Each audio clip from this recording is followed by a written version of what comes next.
अस्सलाम वालेकुम dear friends, उम्मीद है आप सब ठीक होंगे। आज कोर मैं पन्निस बागस मज प्रोडक्ट यूज लास्ट वरी तक मैं अमिस स्प्रे वारिया असल रिजल्ट आ मैं थोड़ा बहुत करो कि इन्फॉर्मेशन तह सत शेयर कि लास्ट वरी कोर मैं कार्बेंडाजिम तो मिनकोजिब वारिया ग्रोवर बॉय कर लास्टस पे स्प्रे। आज असल बेस्ट टाइम मे तम पे गि स्प्रे इंसान कर कहें क्या पे कलर इशूज क्या चूंट पे साल साल थोद वतान कहें अगर रूद पे टोटली कहें तमें मूजूब मैं थह सत करो यह वीडियो शेयर ताकि तुहस बागस मज यह कलर इशू कहें। अगर अमिस साल्ट कत करो साल्ट मज कार्बेंडाजिम तो मिनकोजिब। अगर अमिस डोजेज कत करो यह त्रो मैं 3 किलो त्रो मैं 100 लीटर्स तुम हेकू पे पाने कैलकुलेशन कर कोता क्या गो लीटर्स बट यह असल पे शेक कर रिजल्ट गसल यून तमें मूजूब शेक कर डिजॉल्व जल्द से जल्द ग वो ये कार्बेंडाजिम 10% यह सिस्टमिक मिनकोजिब 63% यह कॉन्टैक्ट फंजिसाइड यह सिस्टमिक कार्बेंडाजिम यह कुलिस अंदर काम कर यम फंगल डिजीज वगैरह तम ग खत्म। यह मिनकोजिब यह कुलिस बनान नेबरेज लेयर ताकि सैनिस कुलिस हेक डिजीज अटैक कर तम हेकन अत मज अचित कहें। वन कोर मे असल पे शेक वो वन त्रो मे ये मज वारिया असल फंजिसाइड क्या लास्ट वरी कोर मैं यूज बे वो तुम कमेंट्स मज पन राय जरूरी कम कम ग्रोवर बॉय यूज कोर्मुत क्युथ रिजल्ट आ कार्बेंडाजिम तो मिनकोजिबस बे हेको कर ٲलवन तज बे कर्मुत मे कार्बेंडाजिम तो मिनकोजिब कोर तुम वो यम लेयर बनाम ये वो लेयर बे वन बार बार मिस्ट स्प्रे कर वारिया ग्रोवर बॉय वो मे कर स्प्रे तुम दवा छकान पे जाय ग वेस्ट गसान पत्थर गि टोटली गि पत्थर पे मिस्ट स्प्रे कर कह फंजिसाइड बे वो मे रिजल्ट वो तुम ब्रोह रिजल्ट क्या होमुत अगर कत करो वनकस कार्बेंडाजिम कुलिस अंदर काम कर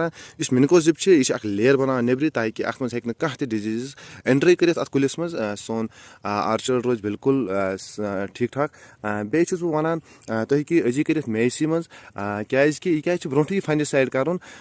पे कलर इशूज क्या जल्द से जल्द वाश आउट ग वो ये आमुत ूंटिस वो वन गि जल्द से जल्द वाश आउट कहें बे कम से कम तुम हेकू ठीक ठाक यह डिपेंड मौसम पे गैप हेकू तुम ठीक ठाक दिथ ये हिसाब मौसम आ क्लियर अगर तुंद बाग बिल्कुल ठीक बे करो ज्यादा फंजिसाइड वन कहें क्या अगर ज्यादा फंजिसाइड इंसान कर तेल पन पे पे वसित पे क्या मे कोर ग्रोवर बाय फोन दोक स्केब आम बट असा कर 7 दोहन मज 3 दवा बहुत वन यह टोटली कर कहें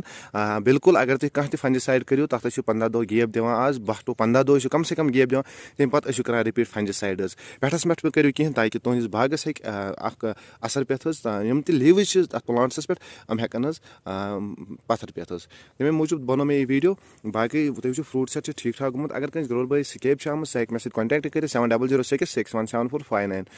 व्हाट्सएपस पे त्राय इमेज स्केब आम क्या या अल्टरनेरिया आमुत यह तमिस बास प्रॉब्लम कह इंशाल्लाह बह दिम तथ जवाब तमिस क्या कर कम सात क्या कर बिल्कुल गम सुन बाग रोजन ठीक ठाक टोटली गि अल्टरनेरिया तम सस बागस बिल्कुल बे स्केब फ्री गि आर्चर्ड बाकी तुम रिजल्ट क्या होमुत जबरदस्त रिजल्ट होमुत पन मिस्ट स्प्रे लेयर बनान गुलिस पे यह रिजल्ट हवा हम खुद ज्यादा अगर ज्यादा फंजिसाइड करो गुलिस दिमो ज्यादा फंजिसाइड जन यह तिस काम कर कि मिस्ट स्प्रे कर तुम आजमाइजो बे खास कर सेव मनी ग अगर कंस लगन 10 बेल तमिस लगन 9 बेल बे रिजल्ट तल बाकी तुम फ्रूट सेट ठीक ठाक वन वो ओवरऑल ये मे पॉलिनेशन तम रिजल्ट होमुत जबरदस्त कार्बेंडाजिम तो मिनकोजिब बहुत कह प्रोडक्ट ये करान प्रमोट बाकी कर मोन पेज फॉलो बे कर यूट्यूब चैनल सब्सक्राइब दियो इजाजत अल्लाह हाफिज।